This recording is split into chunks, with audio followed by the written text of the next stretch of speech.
I bet you didn't know men are from Mars, women are from Venus has been around for 30 years. Yep, a whole 3 decades.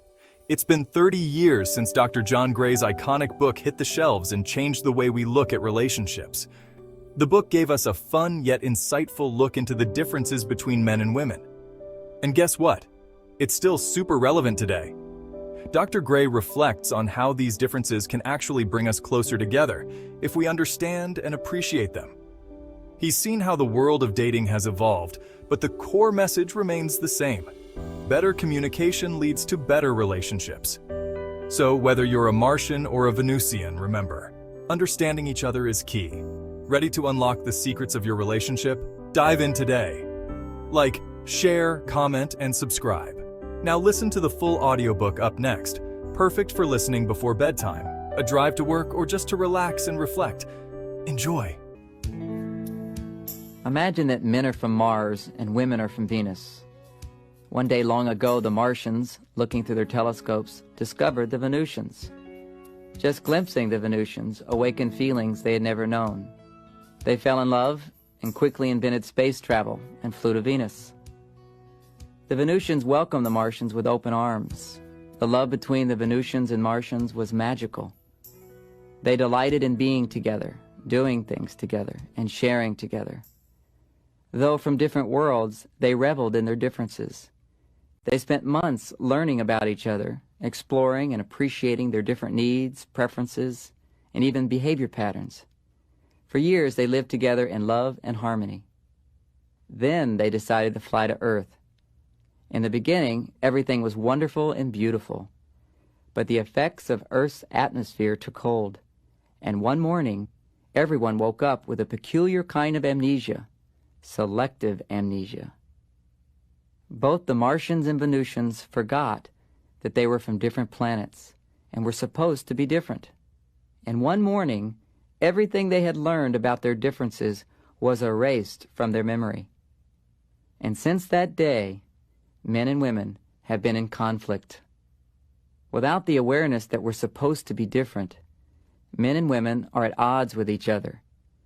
We mistakenly assume that if our partners love us, they will react and behave in certain ways, the way we react when we love someone.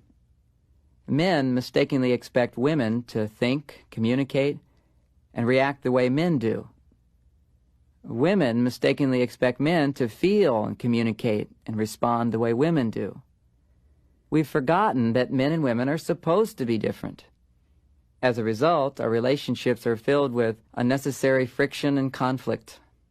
Clearly recognizing and respecting these differences dramatically reduces confusion when dealing with the opposite sex. When you remember that men are from Mars and women are from Venus, everything can be explained. Falling in love is always magical. It feels eternal. We naively believe that somehow we are exempt from the problems our parents had, free from the odds that love will die, assured that it's meant to be, and we are destined to live forever, happily ever after. But as the magic recedes and daily life takes over, it emerges that men continue to expect women to think and react like men, and women expect men to feel and behave like women. We don't take the time to understand and respect each other. We become demanding, resentful, judgmental, and intolerant. We ask ourselves, how does it happen? Why does it happen? Why does it happen to us? To answer these questions, our greatest minds have developed brilliant and complex philosophical and psychological models. Yet still the old patterns return, and love dies. It happens to almost everyone. Very few people indeed are able to grow in love, yet it does happen. When men and women are able to respect and accept their differences, then love has a chance to blossom. Through understanding the hidden differences of the opposite sex, we can more successfully give and receive the love that's in our hearts. By validating and accepting our differences, creative solutions can be discovered whereby we can succeed in getting what we want. And more important, we can learn how to best love and support the people we care about. Love is magical, and it can last if we remember our differences. The most frequently expressed complaint women have about men is that men don't listen. Either a man completely ignores her when she speaks, or he listens for a few beats, assesses what's bothering her, and then he proudly puts on his Mr. Fix-It hat and offers her a solution to make her feel better. No matter how many times she tells him that he's not listening, he doesn't get it, and he keeps doing the same thing. She wants empathy. He thinks she wants solutions. The most frequently expressed complaint men have about women is that women are always trying to change them. When a woman loves a man, she feels responsible to assist him in growing and tries to help him improve the way he does things. She forms the home improvement committee, and he becomes her primary focus. No matter how much he resists her help, she persists, waiting for an opportunity to help him or to tell him what to do. She thinks she's nurturing him, while he feels he's being controlled. Instead, he wants her acceptance. These two problems can finally be solved by first understanding why men offer solutions and why women seek to improve.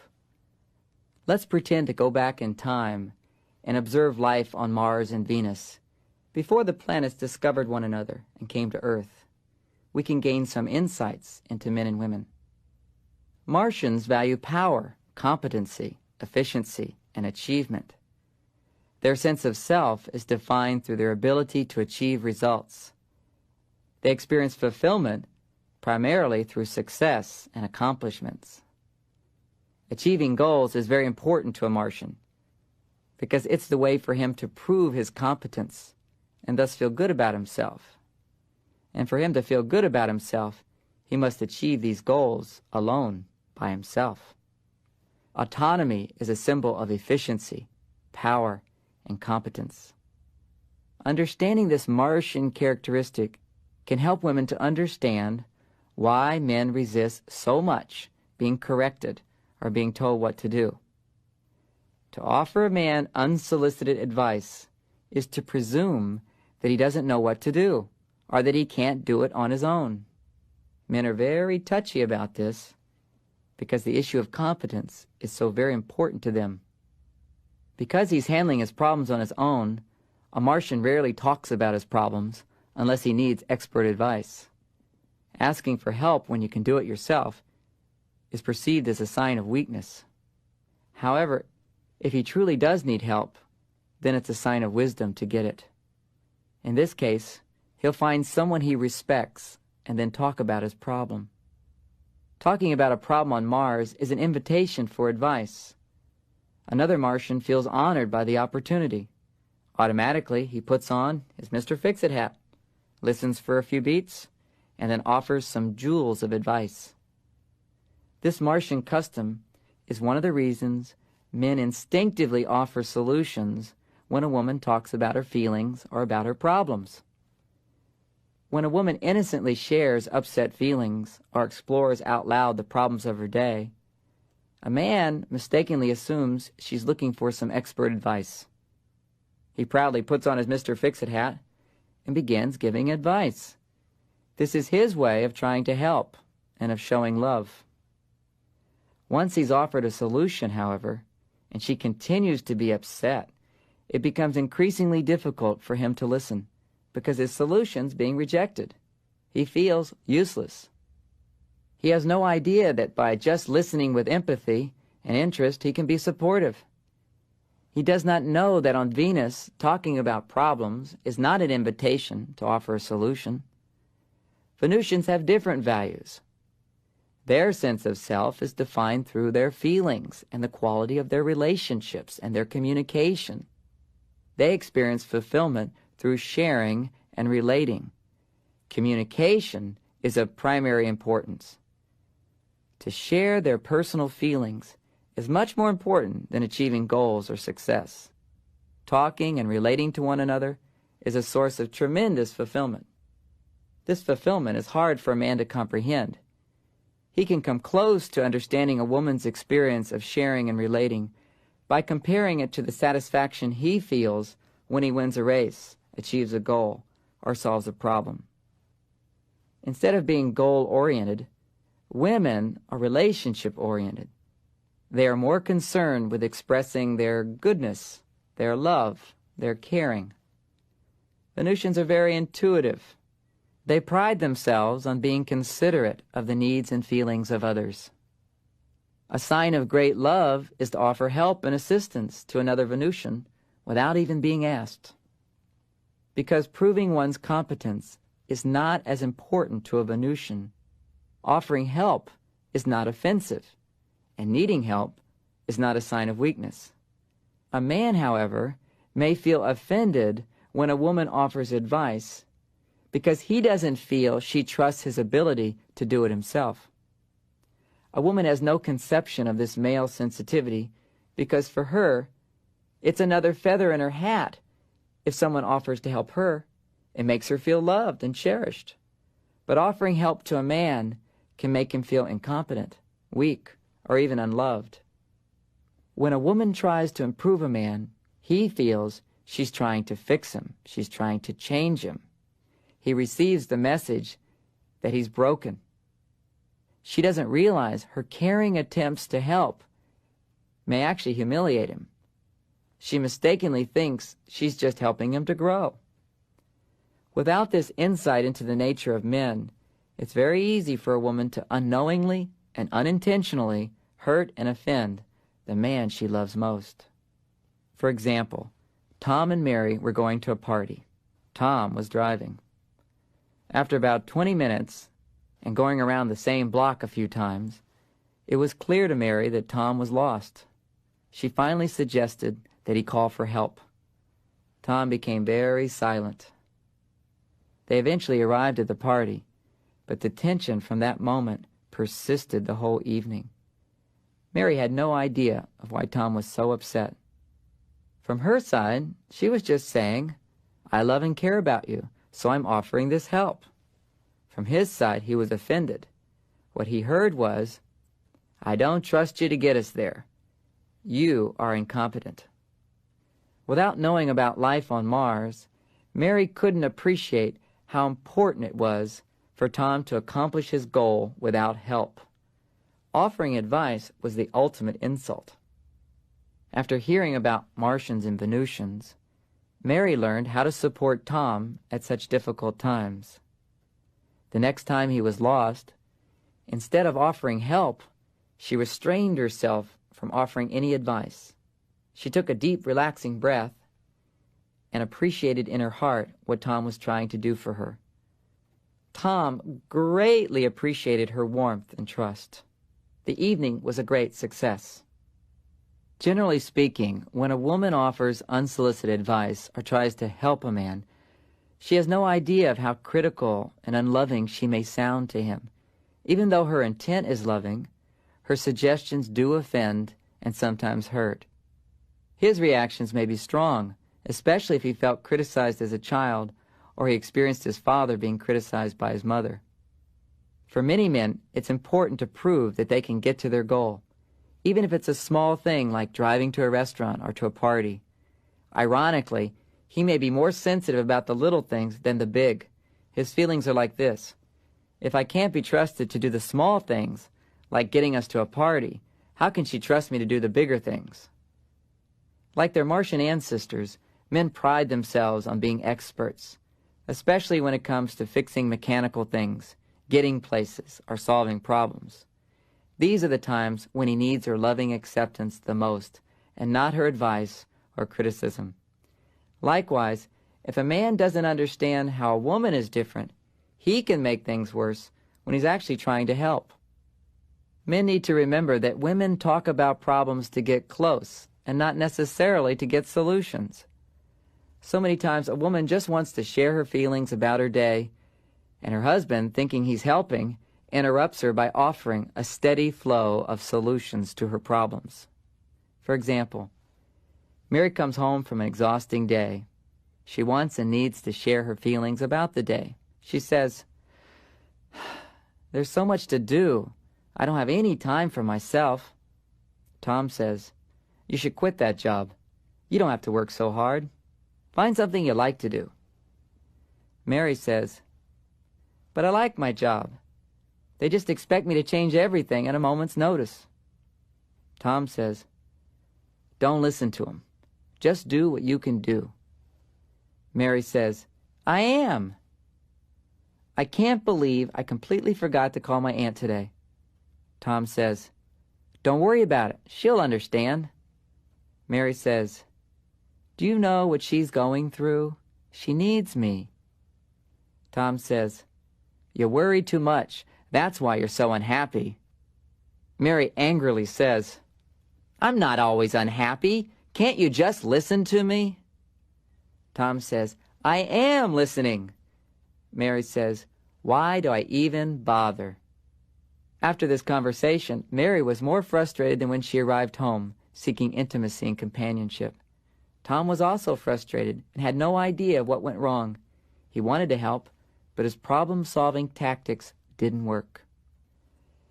Without knowing about life on Venus, Tom didn't understand how important it was just to listen without offering solutions.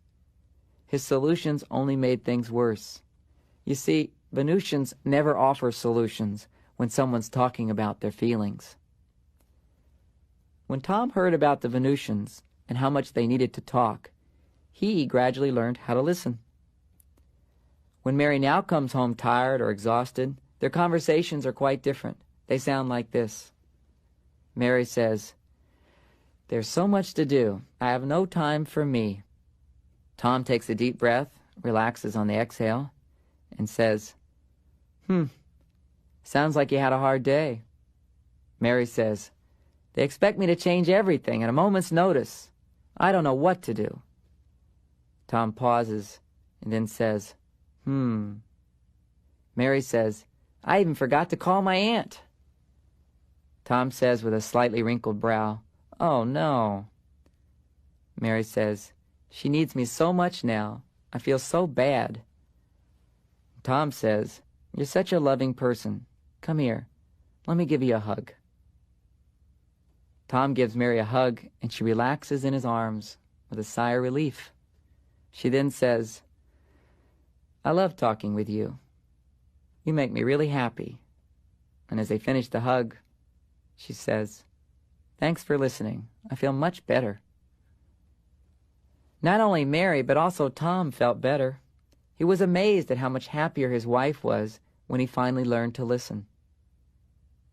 Not everything is wrong with Mr. Fix-It or the Home Improvement Committee.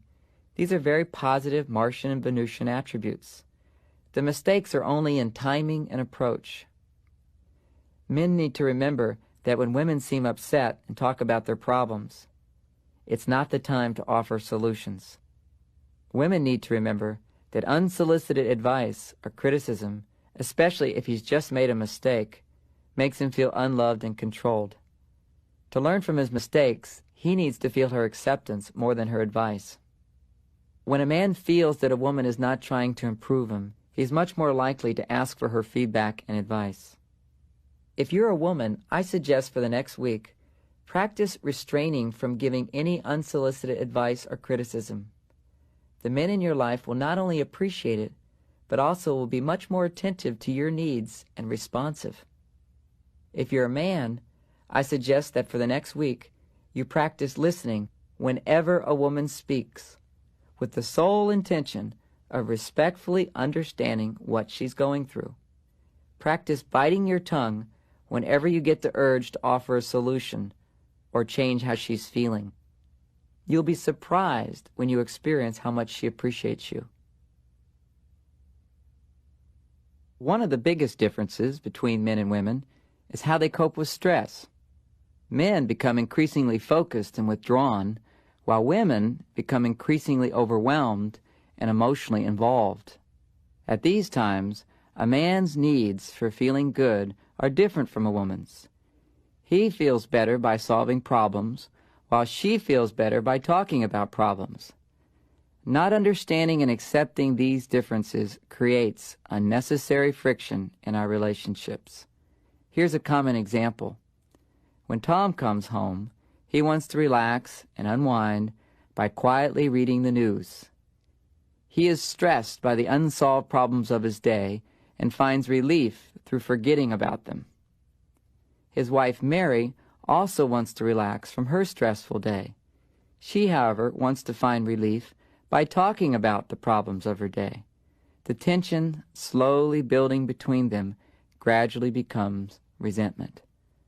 Tom secretly thinks Mary talks too much, while Mary feels ignored. Without understanding their differences, they will grow further apart. This problem can be resolved first by understanding in greater detail how men and women cope with stress. Let's again observe life on Mars and Venus and glean some insights about men and women. When a Martian gets upset, he never talks about what's bothering him. Instead, he becomes very quiet and goes to his private cave to think about his problem, mulling it over to find a solution. When he has found the solution, he feels much better and comes out of his cave. If he can't find a solution, then he needs to do something to forget his problems, like reading a magazine or playing a game. This is hard for women to understand because on Venus, sharing your problems with another is an important activity, and it's actually considered a sign of love and trust. When a man is stressed, he will withdraw into the cave of his mind and focus on solving a problem. At such times, he is powerless to give his partner the attention and communication she needs and deserves. It is hard for her to be accepting of him at these times because she doesn't know how stressed he is. If he were to come home and talk about his problems, then she could be more compassionate. But when a man is stuck in his cave, a woman resents his not being more open. She feels hurt when he turns on the news or goes outside to play some basketball and ignores her. It's easy to take it personally. To expect a man who's in his cave instantly to become open, responsive, and loving is as unrealistic as expecting a woman who's upset to immediately calm down and make complete sense. On the other hand, men generally have little awareness of how distant they become when they're in their cave. As a man recognizes how withdrawing into his cave may affect a woman, he can be more compassionate when she feels neglected and unimportant. To increase consideration, both men and women need to understand each other better. When a man begins to ignore his wife, she often takes it personally. Knowing he's coping with stress in his own way is extremely helpful, but does not always help her alleviate the pain. At such times, she may feel the need to talk about these feelings. This is when it's important for the man to validate her feelings. He needs to understand that she has a right to talk about her feelings, just as he has a right to withdraw into his cave and not talk. If she doesn't feel understood, then it's difficult for her to release her hurt and accept his differences. When women talk about problems, men usually resist. A man assumes she's talking with him about her problems because she's holding him responsible. The more problems, the more he feels blamed. He doesn't realize that she's talking to feel better. A man doesn't know that she will appreciate it greatly if he will just listen. Men become impatient when women talk about problems in great detail. He thinks that all the details are necessary for him to find a solution to her problem. He struggles to find their relevance and becomes impatient. The more details she gives, the more he's frustrated while listening. His frustration is lessened if he can remember that she is greatly benefiting by talking about the details. This is something important to her. Something a woman can do to make it a little easier for a man is to let him know in advance the outcome of the story, and then go back and give the details. Avoid keeping him in suspense. If a woman can remind a man that she just wants to talk about her problems and that he doesn't have to solve any of them, it can help him to relax and just listen. Centuries before the Martians and Venusians got together, they had been quite happy living in their separate worlds. Then one day everything changed. The Martians and Venusians suddenly became depressed. It was this depression that motivated them eventually to come together. Understanding the secrets of their transformation helps us today to recognize how men and women are motivated in different ways. With this new awareness, you will be better equipped to support your partner, as well as get the support you need at difficult and stressful times. Let's go back in time and pretend to witness what happened. When the Martians became depressed, everyone on the planet left the cities and went to their caves for a long time. They were stuck and couldn't come out, until one day when a Martian happened to glimpse the beautiful Venusians through his telescope. The sight of these beautiful beings inspired the Martians, and they felt their depression miraculously lift. Suddenly they felt needed. They came out of their caves and began building a fleet of spaceships to fly to Venus. When the Venusians became depressed, to feel better, they formed circles and began talking with one another about their problems. But this didn't seem to relieve the depression. They stayed depressed for a long time, until, through their intuition, they experienced a vision. Strong and wondrous beings, the Martians, would be coming across the universe to love, serve, and support them. Suddenly, they felt cherished.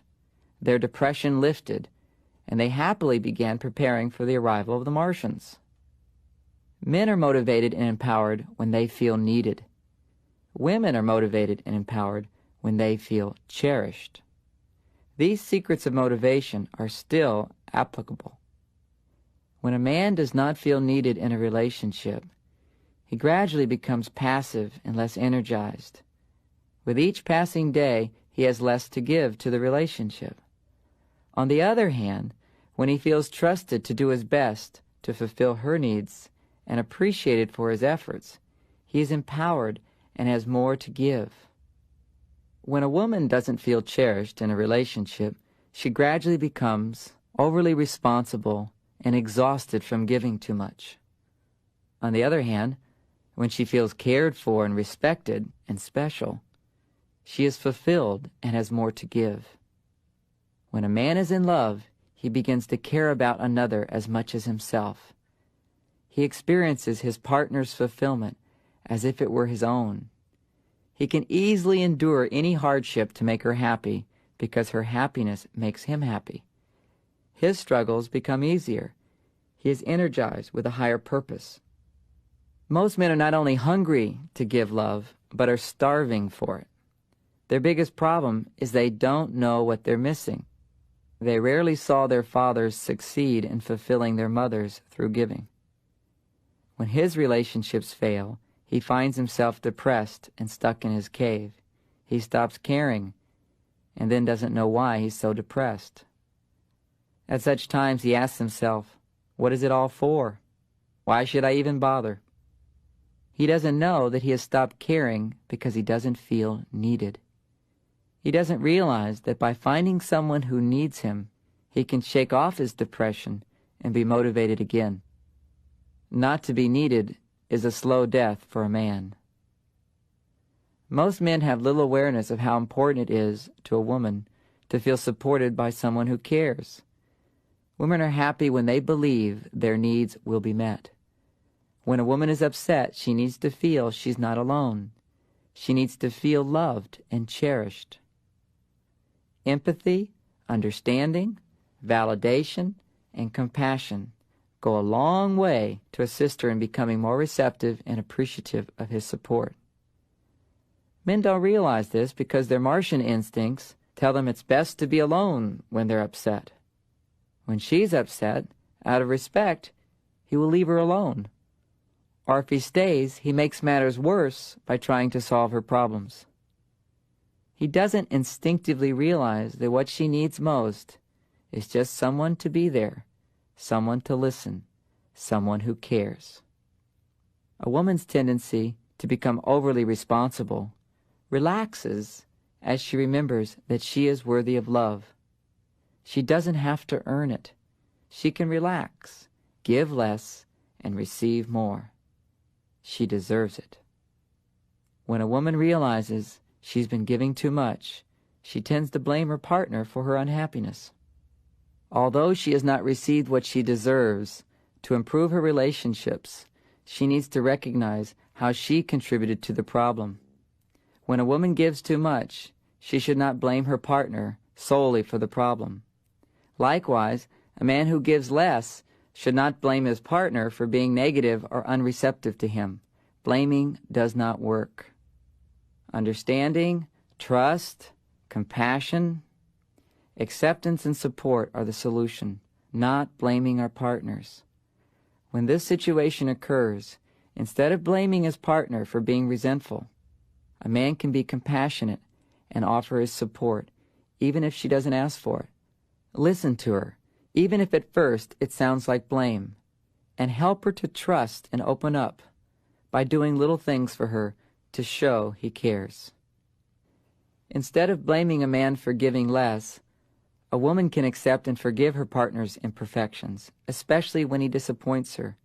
Trust that he wants to give more, but he doesn't know how, or he doesn't realize how important it is, and so he doesn't offer his support. She can also encourage him to give more by appreciating what he does do and continue to ask for his support. Most important, however, a woman needs to recognize her boundaries of what she can give without later resenting her partner. Instead of giving more and expecting her partner to then even the score, she needs to keep it even by regulating how much she gives. Setting limits and receiving are very scary for a woman. She is commonly afraid of needing too much and then being rejected, or judged, or even abandoned. Deep inside her unconscious, she may hold the incorrect belief that she is unworthy of love, particularly if as a child she witnessed abuse or was directly abused. Then she's even more vulnerable to feeling unworthy of love. Hidden in the unconscious, this feeling generates the fear of needing others. Because she is afraid of not being supported, she unknowingly pushes away the support she needs. When a man receives the message that she doesn't trust him to fulfill her needs, then he feels immediately rejected and is turned off. Her hopelessness and mistrust transform her valid needs into desperate expressions of neediness and communicate to him the message that she doesn't trust him to support her. Ironically, men are primarily motivated by being needed, but are turned off by this kind of neediness. At such times, a woman mistakenly assumes that having needs turned him off, when in truth it is her hopelessness, desperation, and mistrust that has done so. Without recognizing that men need to be trusted, it is difficult and confusing for women to understand the difference between needing and neediness. Needing is openly reaching out and asking for support from a man in a trusting manner, one that assumes that he will do his best. This empowers him. Neediness, however, is desperately needing support because you don't trust you'll get it. It pushes men away and makes them feel rejected and unappreciated. For women, not only is needing others confusing, but being disappointed or feeling abandoned is especially painful, even in the smallest ways. Needing others puts her in a vulnerable position. Being ignored or disappointed hurts more because it affirms the incorrect belief that she's unworthy. When a woman realizes that she truly deserves to be loved, she's opening the door for a man to give to her. But when it takes her 10 years of overgiving in a marriage to realize that she deserves more, ironically, she feels like closing the door and not giving him the chance. When this is the case, I have to assure women that they don't have to give more to have a better relationship. Their partner will actually give more if they give less. When a man has been ignoring her needs, it's as though they have both been asleep. When she wakes up and remembers her needs, he also wakes up and wants to give her more. A man's deepest fear is that he's not good enough or that he's incompetent. He compensates for this fear by focusing on increasing his power and competence. Success, achievement, and efficiency are foremost in his life. Just as a woman is afraid around receiving, men tend to be afraid around giving. To extend himself in giving to her means to risk failure, correction, or even disapproval. These consequences are most painful because deep inside his unconscious, he may hold the incorrect belief that he's not good enough. This belief was formed and reinforced in childhood every time he thought he was expected to do better. Ironically, when a man really cares about his partner, his fear of failure increases, and sometimes he gives less. To avoid failure, he stops giving to the people he wants to give to the most. He appears most uncaring when he's most afraid. The first step for a man in learning how to give is to realize that it's okay to make mistakes, and it's okay to fail, and that he doesn't have to have all the answers. The phrase, "I don't know," isn't even in the Martian dictionary. Women commonly misinterpret a man's silence. Depending upon how she's feeling that day, she may begin to imagine the very worst. He hates me. He doesn't love me. He's leaving me forever. This may then trigger her deepest fear, which is, I'm afraid if he rejects me, then I will never be loved. I don't deserve to be loved. When a man is silent, it's easy for a woman to imagine the worst, because the only times a woman would be silent are when she had something to say that would be hurtful, or when she didn't want to talk to a person because she didn't trust him anymore and wanted nothing to do with him. No wonder a woman becomes insecure when a man suddenly becomes quiet. Women have a lot to learn about men before relationships can be really fulfilling. They need to learn that when a man is upset or stressed, he will automatically stop talking, go to his cave, and work things out. And no one is allowed in that cave. When a man goes to his cave, women should not become scared that they have done something terribly wrong. They need to gradually learn that if you just let a man go into his cave, after a while, he'll come out and everything will be fine. It is important for women not to try to get a man to talk before he's ready. Women get burned not only when they unknowingly invade a man's introspective time, but also when they misinterpret his expressions, which are generally warnings that he is either in his cave or on his way. When asked, "What's the matter?" a Martian will say something brief like, "It's nothing," or "I'm okay." Even when a man's out of the cave, he still needs to be trusted. They don't like unsolicited advice or empathy. They need to prove themselves. A man feels supported when a woman communicates in a way that says, "I trust you to handle things unless you directly ask for help." Learning to support men in this way can be very difficult in the beginning. Many women feel that the only way they can get what they need in a relationship is to criticize a man when he makes mistakes, or to offer unsolicited advice. If he behaves in a manner that she doesn't like, she can directly tell him that she doesn't like his behavior, without casting judgment that he is wrong or bad. Without an understanding of how she may be turning the men off in her life with unsolicited advice or criticism, a woman feels powerless to get what she needs or what she wants from a man. Nancy was frustrated in her relationship. She said, "I still don't know how to approach a man with criticism and advice. No matter how I tell him, he gets angry or defensive or just ignores me." The answer is, she should not offer criticism or advice unless he asks. Instead, she should try giving him loving acceptance. This is what he needs, not lectures. Men need to feel very secure before they open up and ask for support. As we've discussed, when a man goes into his cave or becomes quiet, he's saying, "I need some time to think about this. Please stop talking to me. I'll be back. And then we can talk." When he goes to his cave, A man doesn't realize that a woman may hear, "I don't love you. I can't stand to listen to you. I'm leaving and I'm never coming back."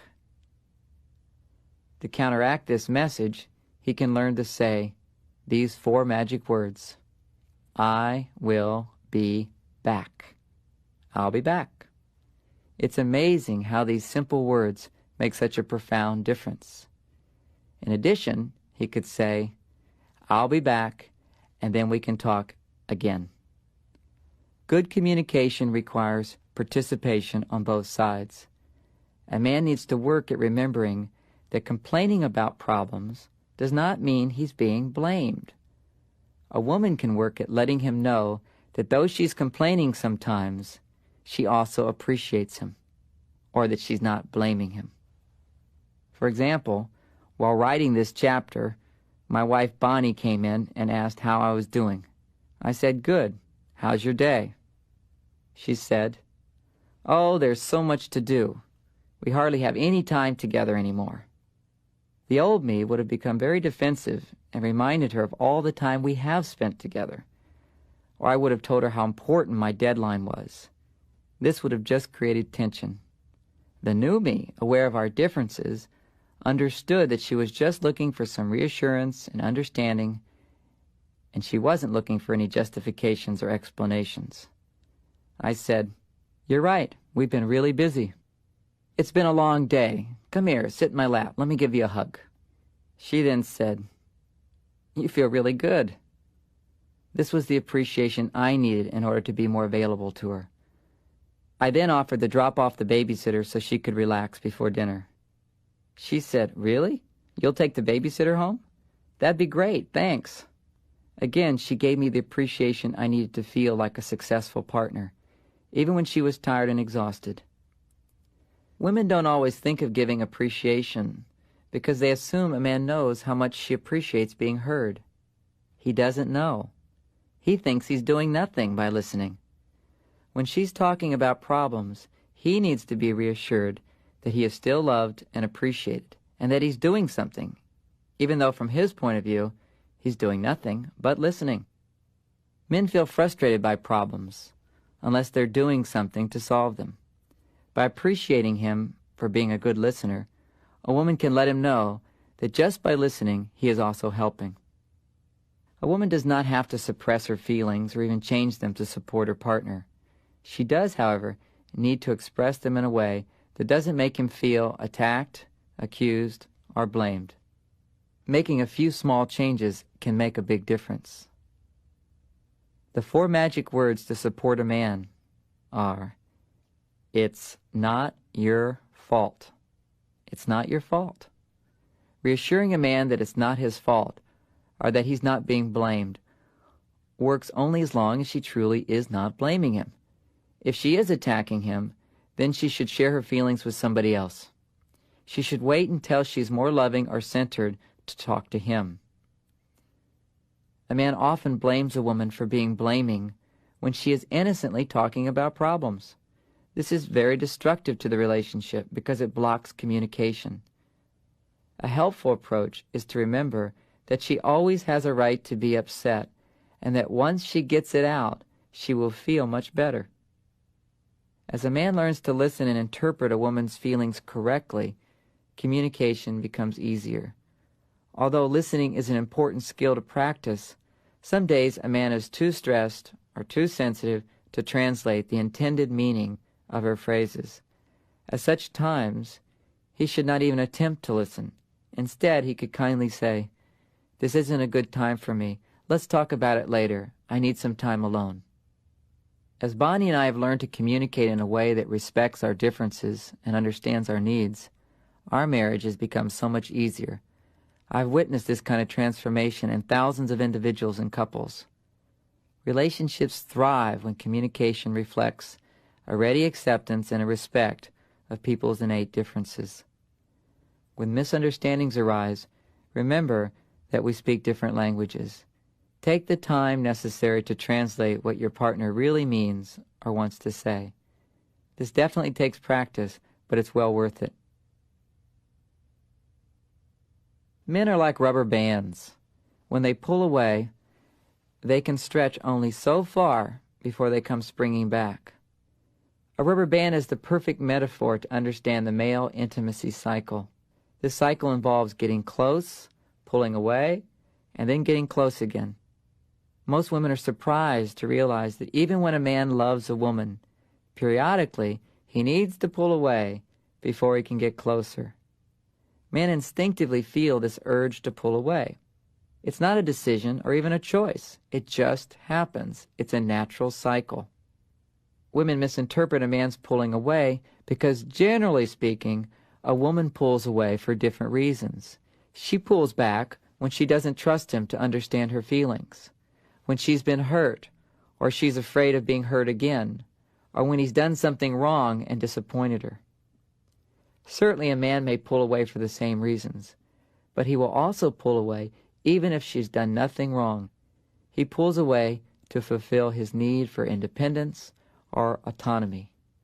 When he is fully separated, when he is pulled away, then suddenly he will feel his need for love and intimacy again.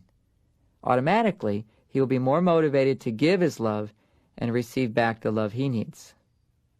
If understood, this male intimacy cycle enriches a relationship.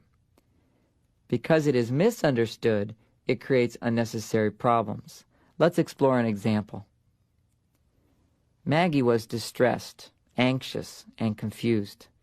She and her boyfriend Jeff had been dating for about 6 months. Everything had been so romantic. Then, without any apparent reason, he began to distance himself emotionally. Maggie couldn't understand why he had suddenly pulled away. She thought she'd done something wrong. After taking my seminar, Maggie realized that when Jeff pulled away, it was not her fault. In addition, she learned why he was pulling away and how to gracefully deal with it. Months later at another seminar, Jeff thanked me for what Maggie had learned. He told me they were now engaged to be married. Maggie had discovered a secret about men that few women know.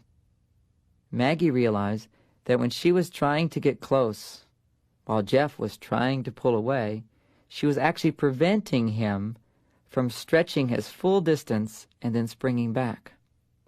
By running after him, she was preventing him from ever feeling that he needed her and wanted to be with her. She realized that she had done this in every relationship. Unknowingly, she had obstructed an important cycle. By trying to maintain intimacy, she actually had prevented it.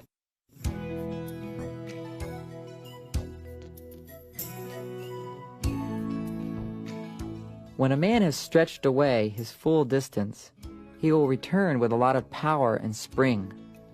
This is generally puzzling for a woman because for her, becoming intimate again requires a period of reacquaintance. If she doesn't understand that men are different in this way, she may have a tendency to mistrust his sudden desire for intimacy and push him away. Men also need to understand this difference. When a man springs back before a woman can open up again to him, she generally wants and needs time and conversation to reconnect. This transition can be more graceful if a man understands a woman may need more time, especially if she felt hurt when he pulled away. Without this understanding, a man may become impatient.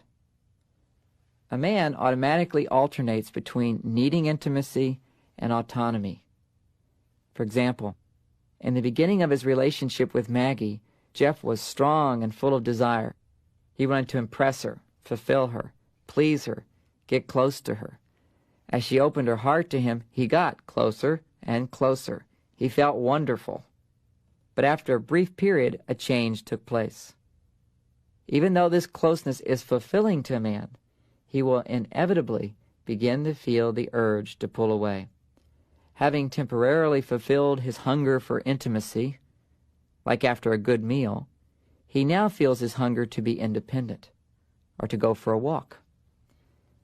As Jeff instinctively pulls away without any explanation to Maggie, Maggie reacts with fear. She feels powerless to get him back because she doesn't know what she did to turn him off. When she asks him what's the matter, he doesn't have a clear answer, and so he resists talking about it. he just continues to distance from her even more. Without an understanding of this cycle, it's easy to see how men and women begin to doubt their love. Maggie could easily assume that Jeff didn't love her. Without getting a chance to pull away, Jeff would lose touch with his desire and passion to be close. He could easily assume he no longer loved Maggie. After learning to let Jeff have his distance, or space, Maggie discovered that he did come back. She practiced not running after him when he would withdraw, and trusted that everything was okay each time he did come back. As her trust in this process grew, it became easier for her to accept this part of Jeff. The more she just accepted him at those times, the sooner he would return. As Jeff began to understand his changing feelings and needs, he became more confident in his love for her. He was able to make a commitment. Without an understanding of how men are like rubber bands, it's very easy for women to misinterpret a man's reactions. When a man pulls away, it's not because he doesn't want to talk. Instead, he needs some time alone, time to be with himself, when he's not responsible for anybody else. It's a time for him to take care of himself. When he returns, then he's available to talk. To a certain extent, a man loses himself through connecting with his partner. By feeling her needs, problems, wants, emotions, he may lose touch with his own sense of self. Pulling away allows him to reestablish his personal boundaries and fulfill his need to feel autonomous. When a man is pulling away, this is not the time to try to get closer. Let him pull away. After some time, he'll return. He will appear loving and supportive and act as though nothing has happened. This is the time to talk, not when he's pulling away. Men generally don't realize how their suddenly pulling away and then later returning affects women. With insight about this intimacy cycle, a man can recognize the importance of sincerely listening when a woman speaks. He grows to understand his own cycles and reassures her when he pulls away that he will be back. When he returns to talk, she might probe him to understand why he left. If he's not sure, which is many times the case, he might say, "I'm not sure, I just needed some time to myself." To initiate a conversation, the wise woman learns not to demand that a man talk, but asks that he truly listen to her. As her emphasis changes, the pressure on him is released. She learns to open up and share her feelings without demanding that he do the same. She trusts that he will gradually open up more as he feels accepted and listens to her feelings. She does not punish him or chase after him. She understands that sometimes her intimate feelings trigger his need to pull away, while at other times, when he's on his way back, he is quite capable of hearing her intimate feelings. A woman is like a wave. When she feels loved, her self-esteem rises and falls in a wave motion. When she's feeling really good, she will reach a peak, and then suddenly her mood may change and her wave crashes down. This crash is temporary. After she reaches bottom, suddenly her mood will shift and she will again feel good about herself, and the wave rises back up. A woman's self-esteem rises and falls like a wave. When she hits bottom, it's a time for emotional house cleaning. A woman's ability to give and receive love in her relationships is generally a reflection of how she's feeling about herself. When she's not feeling as good about herself, she's unable to be as accepting and appreciative of her partner. At her down times, she tends to be overwhelmed or more emotionally reactive. When her wave hits bottom, she's more vulnerable and she needs more love. It's as though she sinks down into a well, and in this well there are lots of feelings, and when they first come up, they're not clear. It's crucial that her partner understands what she needs at these times. Otherwise, he may make unreasonable demands. A man commonly assumes that her sudden change of mood is based solely on his behavior. When she is happy, he takes credit, but when she is unhappy, he also feels responsible. He may feel extremely frustrated because he doesn't know how to make things better, or he simply feels blamed. Mary and Bill had been married for 6 years. Bill had observed this wave pattern in Mary, but because he didn't understand it, he tried to fix it, which made matters worse. Bill said, "I can't understand my wife, Mary. For weeks, she's the most wonderful woman. She gives her love unconditionally to me and to everyone. Then suddenly she becomes overwhelmed by how much she's doing for everyone and starts being very disapproving of me. It's not my fault she's unhappy. I explain that to her, and we just get into the biggest fights." Like many men, Bill made the mistake of trying to prevent his partner from bottoming out. He tried to rescue her. He had not learned that she needed to hit bottom before she could come up. The last thing a woman needs when she's on her way down is someone telling her why she shouldn't be down. What she needs is someone to be with her as she goes down, to listen to her for a while she shares her feelings, and to empathize with what she's going through. Even if a man can't fully understand why a woman feels so overwhelmed, he can offer his love, he can give her attention, and certainly support her. After learning how women are like waves, Bill was still confused. The next time his wife seemed to be in her well or the wave had crashed, he practiced listening to her. He told me, "At first I listened and she seemed to open up and share more. But then she started getting even more upset. It seemed the more I listened, the more upset she got. I told her she shouldn't be getting more upset, and then we got into a big argument." Although Bill was listening to Mary, he was still trying to fix her. He expected her to feel better right away.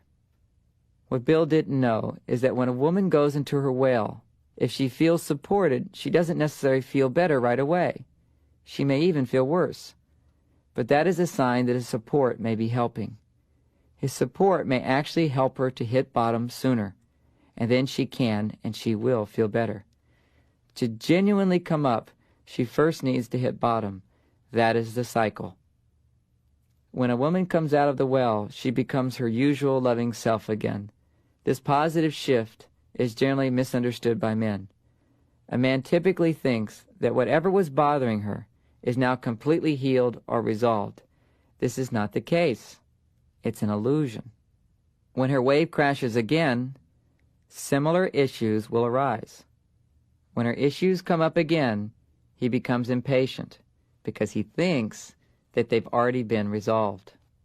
Without understanding the wave, he finds it hard to validate and nurture her feelings when she's feeling down or in the well. When a woman goes into her well, her deepest issues tend to surface.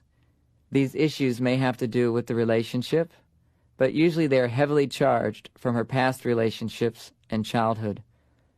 Whatever remains to be healed or resolved from her past inevitably will come up.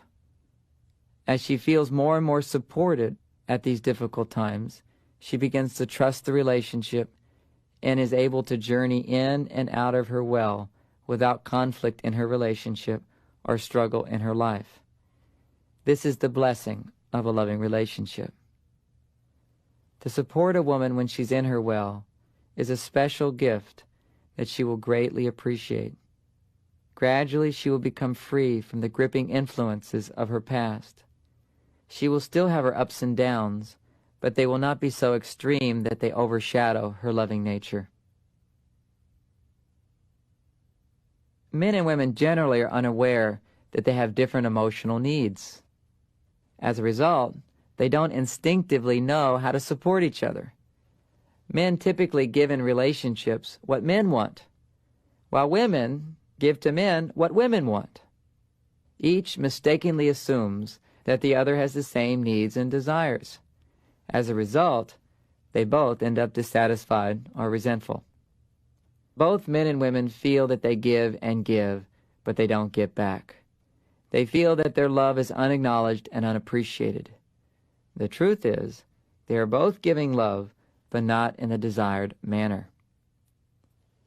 Most of our complex emotional needs can be summarized as the need for love. Men and women each have 6 unique needs that are all equally important. Men primarily need trust, acceptance, appreciation, admiration, approval, and encouragement. Women primarily need caring, understanding, respect, devotion, validation, and reassurance. Certainly, every man and woman ultimately needs all these 12 kinds of love. What is meant by primary need is that fulfilling a primary need is required before one is able to receive and appreciate the other kinds of love. Without an awareness of what is important for the opposite sex, men and women don't realize how much they may be hurting their partners or depriving them of what they deserve. Women generally don't realize the ways they communicate that are unsupportive and hurtful to the male ego. Here's a list of 3 common communication mistakes women make in relation to a man's primary love needs. The first, she tries to improve his behavior or help him by offering unsolicited advice. He doesn't feel loved because she doesn't trust him. The second, she doesn't acknowledge what he does for her, but complains about what he hasn't done. He feels taken for granted and unloved because she doesn't appreciate what he does. The third, she corrects his behavior and tells him what to do as if he were a child. He feels unloved because he doesn't feel admired. Through understanding a woman's primary needs, a man can be more sensitive to and respectful of her needs. The following shows 3 mistakes men make in relation to a woman's primary emotional needs. The first, he minimizes the importance of her feelings and needs. He makes children or work more important. She feels unloved because he's not devoted to her and doesn't honor her as special. The second, he listens but then gets angry and blames her for upsetting him or for bringing him down. She feels unloved because he doesn't respect her feelings. The third, after listening, he says nothing or just walks away. She feels insecure because she didn't get the reassurance she needs. Many people give up when relationships become too difficult. Relationships become easier when we understand our partner's primary needs. Without giving more, but by giving what is required, we don't burn out. To fulfill your partner, you need to learn how to give the love he or she primarily needs. One of the most difficult challenges in our loving relationships is handling differences and disagreements. Just as communication is the most important element in a relationship, arguments can be the most destructive element, because the closer we are to someone, the easier it is to bruise or to be bruised. For all practical purposes, I strongly recommend that couples not argue. Negotiate, yes. Ask for what you want. Express differences, but don't argue or fight. It is possible to be honest, open, and even express negative feelings without arguing or fighting. By remembering that we're from different planets and developing good communication skills, it's possible to avoid arguments without suppressing negative feelings or even conflicting ideas and desires. It takes 2 to argue, but it only takes 1 to stop an argument.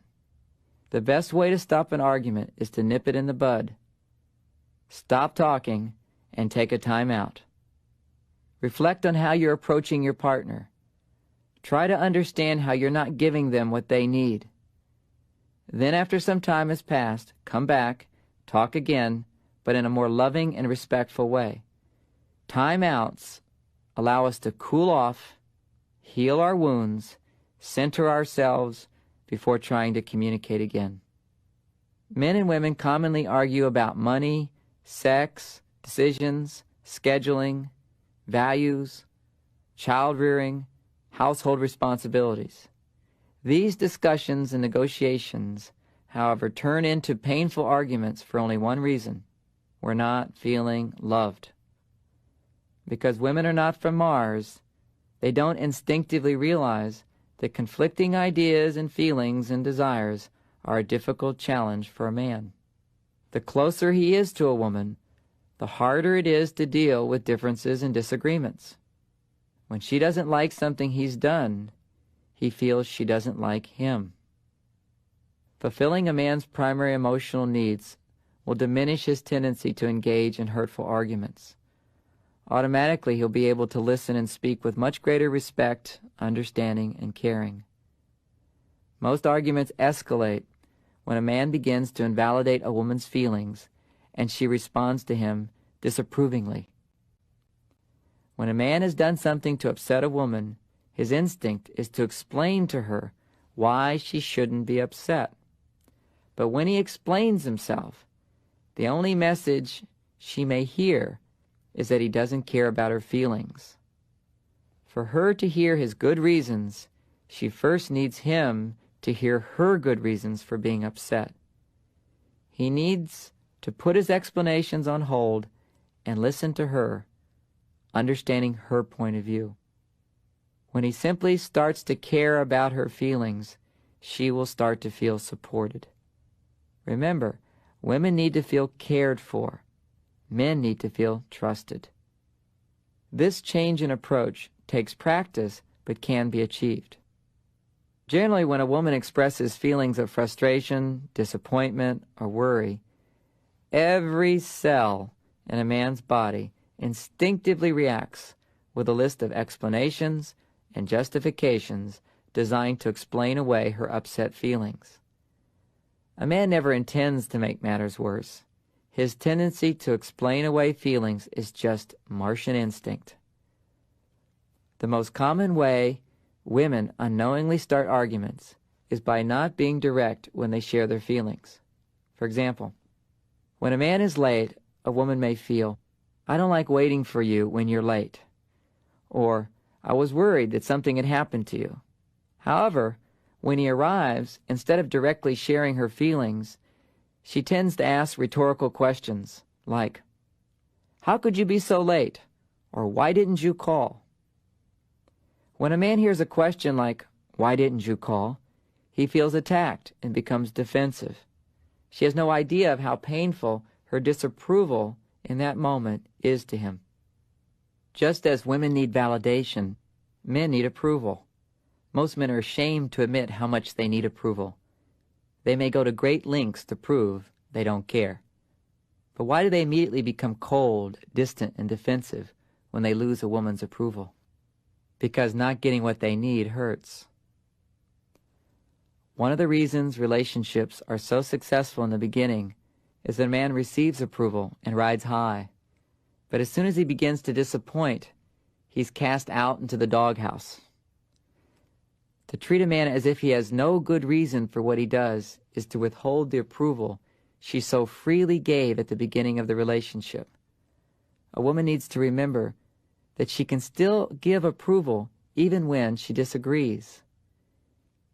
Every relationship has difficult times.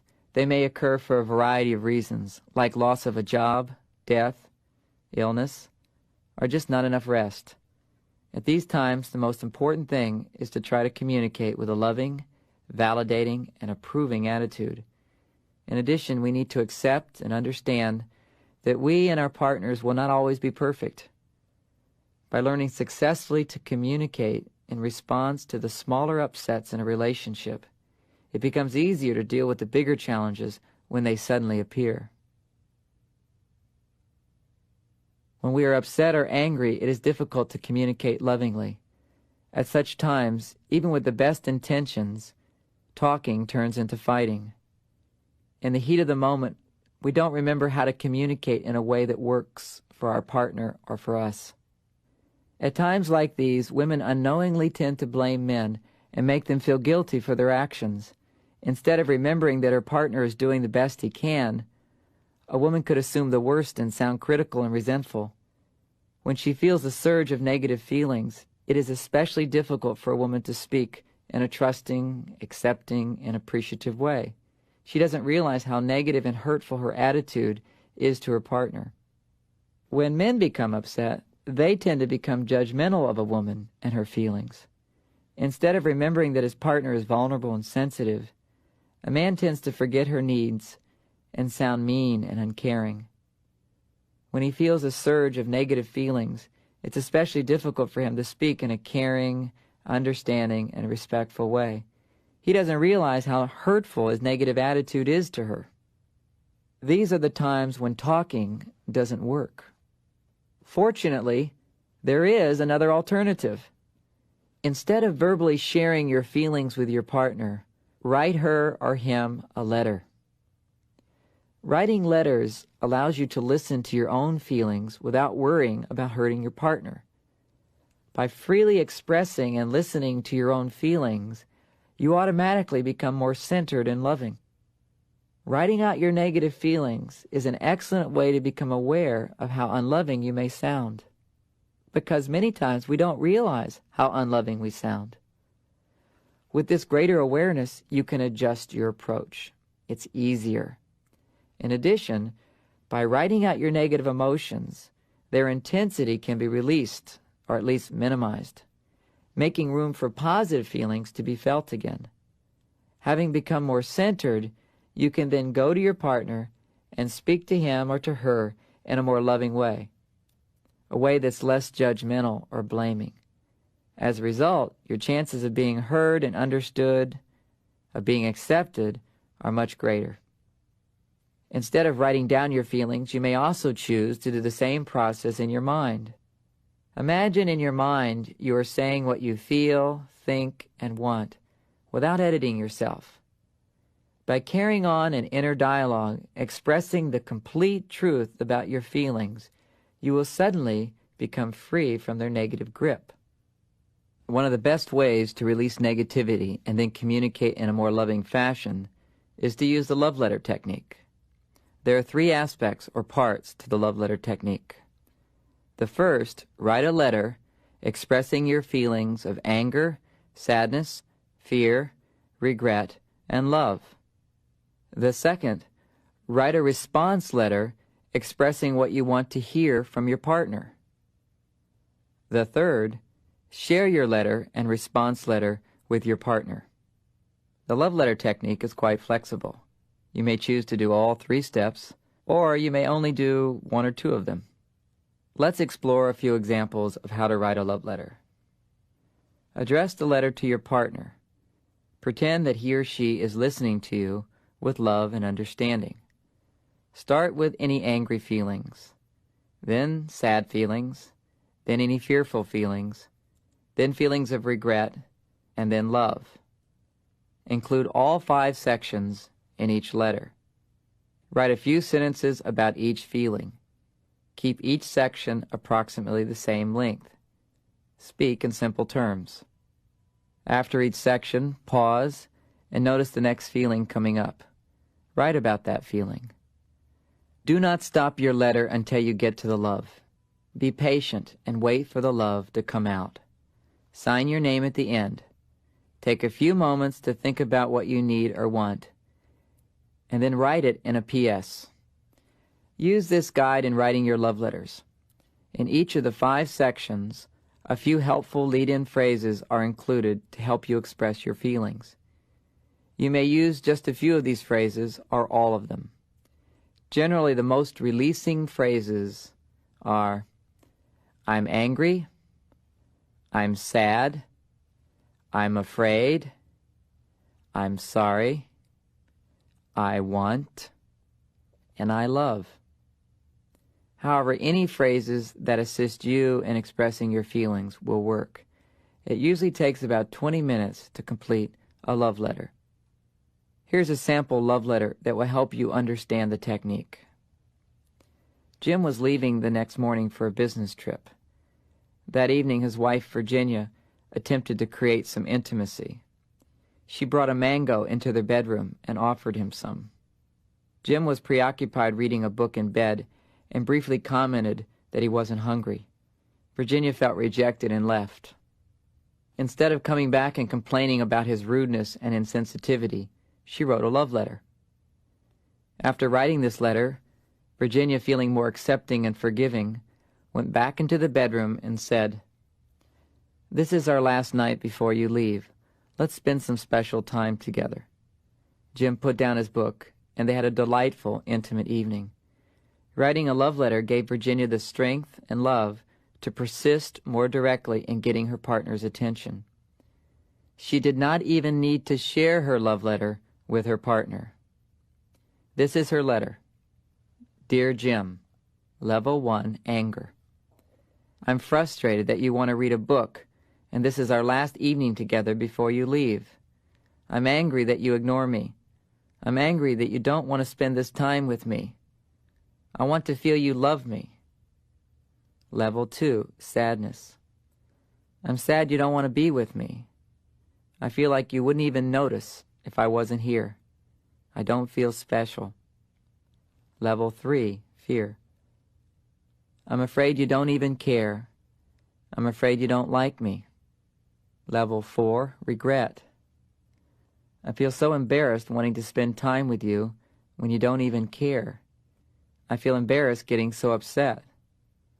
I'm sorry if this sounds demanding. I'm sorry I stopped trusting your love. And Level 5, Love. I do love you. That's why I brought the mango. I wanted to spend some special time together. I forgive you for being so indifferent to me. I understand that you were in the middle of reading something. Let's have a loving and intimate evening. I love you. Virginia. P.S. The response I would like to hear: I love you, Virginia, and I always want to spend a loving evening with you. I'm going to miss you. Writing a response letter is the second step in the love letter technique. Once you've expressed both your negative and positive feelings, taking an additional 3 to 5 minutes to write a response letter can be a healing process. In this response letter, you will write the kind of response you would like to have from your partner. Imagine your partner is able to respond to your hurt feelings, the ones you expressed in your love letter. Write a short letter to yourself, pretending it is your partner writing it to you. Include all the things you would like to hear from your partner about the hurts you have expressed. The following lead-in phrases can get you started. Remember, this is a letter you're writing, but pretending they're saying it to you. Use these kinds of phrases. Thank you for. I understand. I'm sorry. You deserve. I want. I love. Sometimes writing a response letter is even more powerful than writing the love letter. Writing out what we actually need increases our openness to receiving the support we deserve. In addition, when we imagine our partners responding lovingly, we actually make it easier for them to do so. Some people are very good at writing out their negative feelings, but have a hard time finding the feelings of love. It's especially important for these people to write a response letter and explore what they would want to hear in return. Be sure to feel your own resistance about letting your partner support you. This gives you an added awareness about how difficult it must be for your partner to deal lovingly with you at such times. Sometimes women object to writing response letters. They expect their partners to know what to say. They have a hidden feeling that says, I don't want to tell him what I need. If he really loves me, he'll know. In this case, a woman needs to remember that men are from Mars, and they really don't know what women need. They need to be told. And gradually, over time, they'll learn. Sometimes women ask me, if I tell him what I want to hear, and he starts saying it, how do I know he's not just saying it? I'm afraid he might not really mean it. This is an important question. If a man doesn't love a woman, he will not even bother to give her what she needs. If he even attempts to give a response similar to her request, then most likely he is really trying to respond. If in the beginning he doesn't sound fully sincere, it's because he's learning something new. It's awkward. Learning a new way of responding is awkward. To him, it may feel weak, This is a critical time. He needs lots of appreciation and encouragement. He needs feedback telling him he's on the right track. Sharing your love letters is important for the following reasons. It gives your partner an opportunity to support you. It allows you to get the understanding you need. It helps couples to start talking again when communication breaks down. And it teaches us how to hear negative feelings in a safe way. To receive more love, we need to have people in our life with whom we can openly and safely share our feelings. A loving and supportive group can do wonders to help us more easily get in touch with our deeper feelings. To share your feelings with a group means there are more people available to give you love. I hope you will use this love letter technique because I've witnessed it transform the lives of thousands of people, including my own. As you write more love letters, it becomes easier and works better. It takes practice, but it's worth it. When you want to feel better, write a love letter. If you're not getting the support you want in your relationships, a significant reason may be that you don't ask enough, or you may ask in a way that doesn't work. Asking for love and support is essential to the success of any relationship. If you want a GET, then you have to ASK. If you want to get more, you have to ask more. Both men and women have difficulty in asking for support. Women, however, tend to find it much more frustrating and disappointing to ask for support than men do. On Venus, their motto is, "Love is never having to ask." She may even purposefully not ask as a test to see if he really loves her. To pass the test, she requires that he anticipate her needs and offer his unsolicited support. This approach to relationships with men doesn't work. Men are from Mars, and on Mars, if you want more support, you simply have to ask for it. In the beginning of a relationship, if a woman doesn't get the support she wants, she then assumes he's not giving because he has nothing more to give. She patiently and lovingly continues to give to him, assuming that sooner or later he'll catch up. He assumes, however, he is giving enough because she continues to give to him. Eventually, she may ask for his support, but by this time she has given so much more and feels so much resentment that her request is really a demand. Men do not respond well to demands and resentment. Even if a man is willing to give support, her resentment or demands will lead him to say no. Demands are a complete turnoff. The first step is to practice asking for what you're already getting. Become aware of what your partner's already doing for you, especially the little things. Begin asking him to do the little things he already does. Then when he does these little things, give him a lot of appreciation. In this first stage, don't expect him to offer his support. It's important not to ask for more than what he's used to giving. Allow him to become used to hearing you ask for things in a non-demanding tone. Just as a woman who is upset doesn't want to hear a list of reasons and explanations about why she shouldn't be upset, a man doesn't want to hear a list of reasons about why he should fulfill her request. Simply be direct. An indirect request makes a man feel taken for granted or even controlled. One of the most common mistakes in asking for support is the use of the words "could you" or "can you" in place of "would you," "will you." To a man, it makes a big difference if you say, "Could you empty the trash?" versus "Would you empty the trash?" To him, he'd much prefer to hear, "Would you empty the trash?"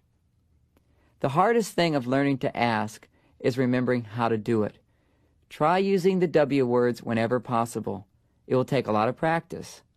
Be direct, be brief, and use "would you" or "will you" phrases. Be aware of how many times you don't ask for support. Become aware of how you ask and when you do. Remember to be brief and direct. Then give him lots of appreciation and thanks. Don't let anything be taken for granted. When he's used to hearing you ask for his support without wanting more, he feels loved in your presence. He feels he doesn't have to change to get your love. At this point, you can now risk asking for more. Let him realize that he can say no and still receive your love.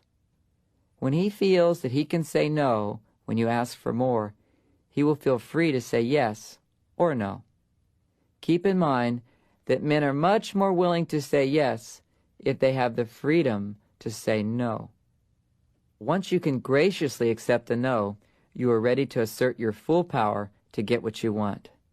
You ask for his support, and if he starts making excuses and resists your request, you don't say okay. In this third stage, you practice making it okay that he resists, but continue waiting for him to say yes. The art of assertive asking is to remain silent after you've made a request.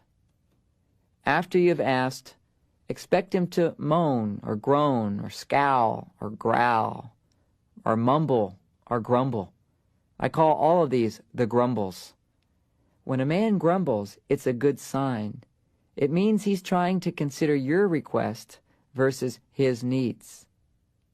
You may be asking yourself why men are so sensitive about being asked for support.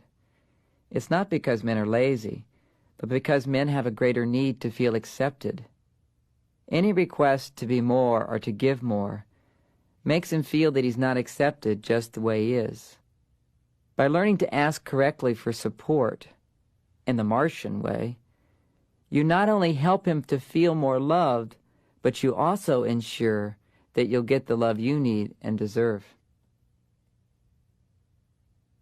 One of the paradoxes of loving relationships is that when things are going well and we're feeling loved, we may suddenly find ourselves emotionally distancing from our partners or reacting to them in unloving ways. It's surprising.